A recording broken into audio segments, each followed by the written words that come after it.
ఇక north south అంటూ విభజిస్తారా? దేశాన్ని ముక్కలు చేసే మాటలు ఆపాలి. రాజ్యసభలో కాంగ్రెస్ పై ప్రధాని మోదీ ఫైర్. విభజనవాదంతో దేశ భవిష్యత్తుకు ప్రమాదం అని చెప్పేసి ప్రధాని నరేంద్ర మోదీ చెప్తా ఉన్నారు. నిధుల కోసం ఢిల్లీకి వచ్చి ధర్నాల. ఓ రాష్ట్ర ప్రభుత్వం జాతీయ పార్టీ ఇలా చేయడం దారుణం. మా బొగ్గు మాకే, మా ట్యాక్స్ మాకే అంటే ఎలా? ఇదెక్కడి న్యాయం? ఇట్లయితే దేశం నడిచేదెట్లా? అన్ని ప్రాంతాల అభివృద్ధి చెందితేనే దేశం ముందుకెళ్తున్నదన్న పిఎం. నేడు ఒక ప్రత్యేకమైన విషయం పైన నా బాధను తెలియజేస్తున్నా. రాజకీయ ప్రయోజనాల కోసం దేశంలో నార్త్ సౌత్ ప్రాంతాల మధ్య ప్రజలను విభజించేలా కాంగ్రెస్ నేతలు స్టేట్మెంట్లు ఇస్తున్నారు. ఒక రాష్ట్ర ప్రభుత్వం ఇలాంటి భాషను మాట్లాడుతుంది. దేశానికి ఇంతకన్నా చెడ్డ విషయం ఇంకోటి ఉండదు.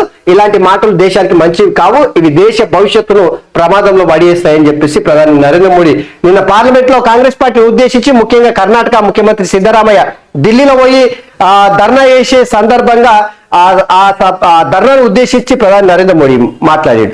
అట్లనే తమిళనాడుకు సంబంధించినటువంటి ఎంపీ, కాంగ్రెస్ పార్టీ ఎంపీ, భారతదేశాన్ని ముక్కలుగా విడగొట్టండి, దక్షిణ భారతదేశాన్ని ప్రత్యేక దేశంగా చేయండి అని చెప్పేసి వ్యాఖ్యానించడాన్ని, భారతదేశాన్ని ముక్కలు చేయడానికి 140 సంవత్సరాల చరిత్ర కలిగినటువంటి కాంగ్రెస్ పార్టీ గిట్ల అవాకులు చెవాకులు వేయడం చాలా బాధాకరం.